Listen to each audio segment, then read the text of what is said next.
ఇప్పుడు మనకి గ్రహాల సంచారము చాలా విశేషంగా జరుగుతోంది. అయితే మార్చి 15 నుంచి సూర్యుడు మీన రాశిలోకి ప్రవేశం చేస్తుంటాడు.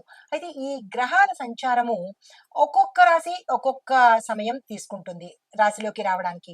ఇప్పుడు సూర్యుడిని కనుక తీసుకున్నట్టయితే సూర్యుడు ప్రతి నెలకు రాశులు మారిపోతూ ఉంటాడు. అంటే 12 రాశుల్ని 12 అంటే ఒక సంవత్సరంలో చుట్టి వస్తాడనమాట.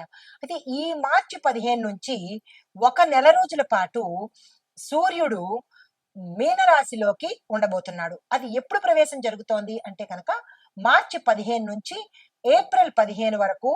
దీనితో పాటు షష్టగ్రహ కూటమి కూడా ఇందులోనే జరుగుతోంది కాబట్టి మే 31 వరకు ఈ రవి గ్రహము మీనరాశిలో ఉండే ప్రయత్నం జరుగుతుంది. అయితే జ్యోతిష శాస్త్రంలో రవికి విశేషమైన అంటే సూర్యగ్రహానికి విశేషమైన ఫలితము అంటే విశేషమైన విశిష్టత కలిగి ఉంది. ఏమిటి అంటే కనుక సూర్యుడు ఇచ్చే ఫలితాలు ఆరోగ్యము, కీర్తి ప్రతిష్టలు, రాజయోగము, దీంతో పాటు శ్రేయస్సును కూడా ఇవ్వబోతుంటాడు. అందుకే రవి గ్రహానికి అనారోగ్యంగా ఉన్న వాళ్ళందరూ రవికి ప్రార్థన అంటే సూర్యుడికి అర్ఘ్యం ఇవ్వడాలు, సూర్యుడికి ఉపవాసాలు చేయడాలు ఇలాంటివి చేస్తే కనుక ఆరోగ్యము, రాజయోగము, సంఘంలో కీర్తి ప్రతిష్టలు ఇవన్నీ ఇస్తాడు. అయితే ఇప్పుడు సూర్యుడు సంచారం చేయడం ఒక శుభ ఫలితాలను ఇస్తే అంటే కొంతమందికి శుభ ఫలితాలను ఇస్తే మరికొంతమందికి ఆ మిశ్రమ ఫలితాలను ఇవ్వబోతున్నాడు. అయితే ఈ మార్చి 15వ తారీఖున సూర్యుడు మీనరాశిలోకి రావడంతో పాటుగా అద్భుతమైన ఫలితాలను మేషాది ద్వాదశ రాశుల వారికి ఇస్తున్నాడు. అయితే ఈ ఫలితాలను ఇవ్వడంతో పాటు మనకి షష్టగ్రహ కూటమి యొక్క ఫలితాలు కూడా ఆయా రాశుల్లో ఏ ఏ స్థానంలో ఉండబోతున్నాయి అంటే స్థానాలు మనకి టోటల్ గా 12 స్థానాలు ఉంటాయి ఒక్కొక్క రాశి చక్రంలో. ఈ రాశి చక్రంలో 12 స్థానాల్లో రకరకాల గ్రహాలు సంచారం చేస్తూ ఉంటాయి. శుభగ్రహాలు, పాపగ్రహాలు కూడా సంచారం చేస్తూ ఎవరు ఎక్కువ ఇన్ఫ్లుయెన్స్ చేస్తారో అంటే ఎవరి ప్రభావము ఎక్కువగా ఉంటుందో వారు ఆ ఫలితాలను ఇవ్వబోతుంటారు. అయితే ఇప్పుడు మీనరాశిలో మార్చి 15 నుంచి రవి ప్రవేశిస్తున్నాడు కాబట్టి రవి గ్రహానికి ఇన్ఫ్లుయెన్స్ ఎక్కువ ఉంటుంది అంటే ప్రభావం ఎక్కువగా ఉంటుంది కాబట్టి మిగతా గ్రహాల యొక్క ప్రభావము తగ్గించి మీనరాశిలో ఉండేది వారి దగ్గర నుంచి 12 రాశులకు కూడా ఎటువంటి ఫలితాలను ఇస్తాడు అంటే అందరికీ ఓవరాల్ గా అధికారాలను ఇస్తాడు, ఆరోగ్యాన్ని ఇస్తాడు, కీర్తి ప్రతిష్టలను ఇస్తాడు, శ్రేయస్సు అంటే క్షేమాన్ని కూడా చూస్తాడు. అయితే ఈ ఫలితాలు ఎక్కువగా 4 రాశుల వాళ్ళకి అంటే 12 రాశులకి ఉంటుంది కానీ విశేషంగా కొన్ని రాశులకు మాత్రము ఆ ఫలితాలు ఇస్తున్నాడు. ముందుగా ఆ ఫలితాల జాబితాలోకి వెళ్లే రాశి అయితే ఈ రవి మీన సంక్రమణం అంటే మీన రాశిలోకి ప్రవేశించడం వల్ల 12 రాశుల వారికి గ్రహస్థితి ఎలా ఉండబోతోంది, వారిచ్చే ఫలితాలు ఏమిటి అనేది చూసినట్టయితే ముందుగా ఈ గ్రహస్థితి రవి మీనంలో ప్రవేశించడం వల్ల జలతత్వము ఎందుకంటే మీనము జలతత్వానికి సంబంధించింది కాబట్టి భావోద్వేగాలు ఎక్కువగా ఉంటాయి. ఆధ్యాత్మిక పరంగా వీరికి ఎక్కువ అభిరుచి పెరుగుతుంది. అయితే బుధుడు, శుక్రుడు, శని, కేతు స్థితిని బట్టి వారి యొక్క రాశుల్లో ప్రభావం మారిపోతుంది. అయితే ఈ సమయంలో చంద్రమంగళ యోగము యొక్క ఫలితాలు దీంతో పాటు రాహు, కేతు కూడా మార్గదర్శకము చేస్తారు అంటే మీకు ఒక గైడ్ లాగా మీకు మార్గాన్ని నిర్దేశిస్తారు. ఆ మార్గనిర్దేశనము తదుపరి రాశి వృషభ రాశి. ఈ రాశి వారికి రవి మీన సంక్రమణంలో ఉద్యోగస్తులకు ఎలా ఉండబోతోందంటే కొన్ని అవాంతరాలు మీ ఉద్యోగంలో వస్తాయి. కొంతమంది ఉద్యోగాలు మానేసే పరిస్థితి, కొంతమందికి ఉద్యోగము వాళ్ళంతట వాళ్ళు మానేయడము, కొంతమందికి తీసేసే పరిస్థితి కూడా గోచరిస్తోంది. మీరు ఉద్యోగం చేయలేకపోవడమో, మీ బాధ్యతలు తీసుకోలేకపోవడమో ఇలాంటి సమస్యల వల్ల మీరు చేసే పని నుంచి తప్పుకునే అవకాశం, కొంతమందికి ఉన్నత స్థాయి ప్రోత్సాహం కూడా గోచరిస్తోంది. కొంతమంది మానేస్తారు, కొంతమందికి ప్రోత్సాహం కలుగుతుంది. ఇది ఏంటంటే ఒకే రాశిలో ఉండే వాళ్ళకి ఏమిటండి ఇది అని మీకు అనుమానం రావచ్చు. ఒకే రాశిలో 3 గ్రహాలు 9 పాదాలు ఉంటాయి. అందరికీ ఒకే రకమైన ఫలితాలు ఉండవు కాబట్టి ఏ రాశికి ఆ రాశి యొక్క ఫలితాలను మీకు అందివ్వబోతారనమాట. అంటే ఆ రాశిలో 3 నక్షత్రాలు ఉంటాయి కాబట్టి అందరికీ ఒకే రక ఫలితాలు దొరకవు. తర్వాత వ్యాపారస్తులకు అనుకున్న దానికంటే ఆలస్యం అవ్వడము, మీరు ఏ పని తలబెడతారో వాణిజ్య, వ్యాపార, వర్తక, పారిశ్రామిక రంగంలో ఉన్న అందరికీ కూడా మీరు తలపెట్టే పనులు ఆలస్యం అవుతుంటాయి.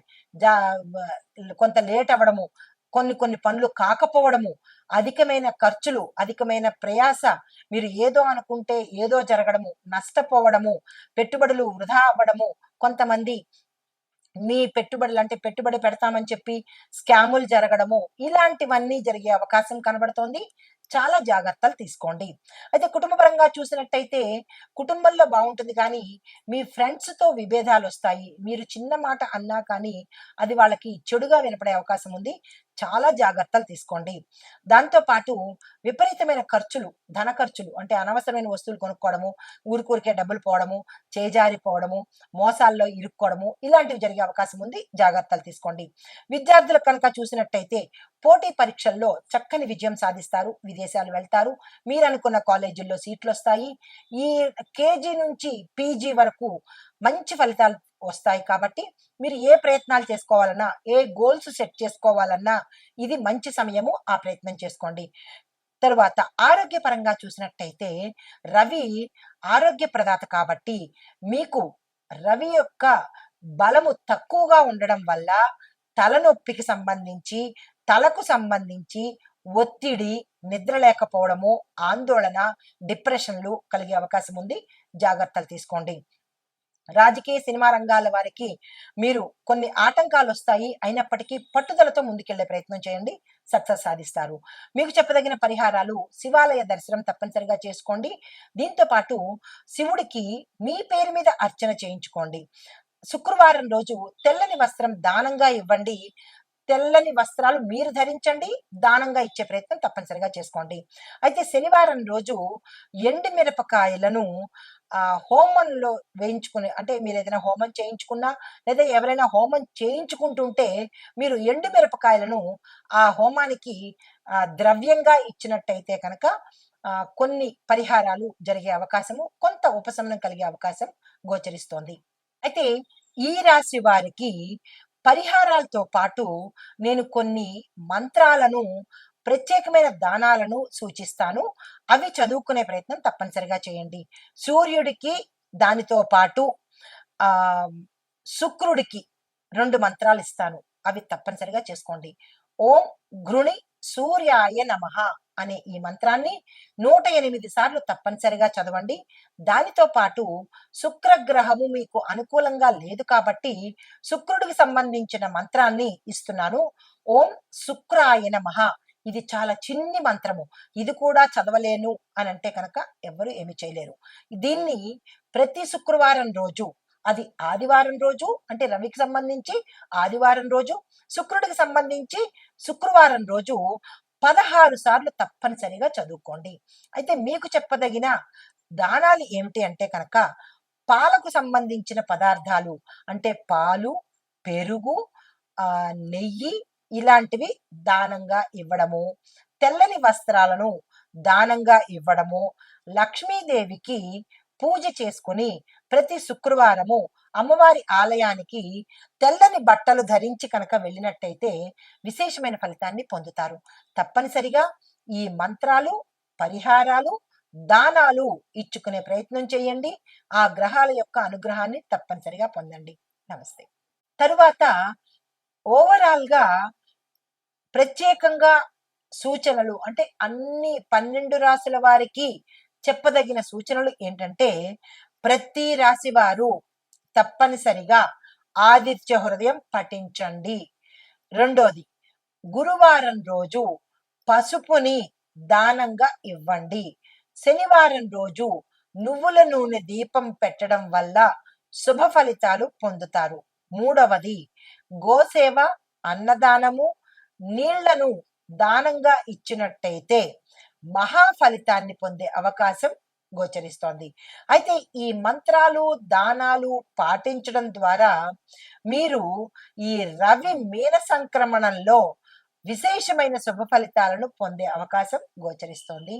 సర్వే జన సుఖినో భవంతు. నమస్తే.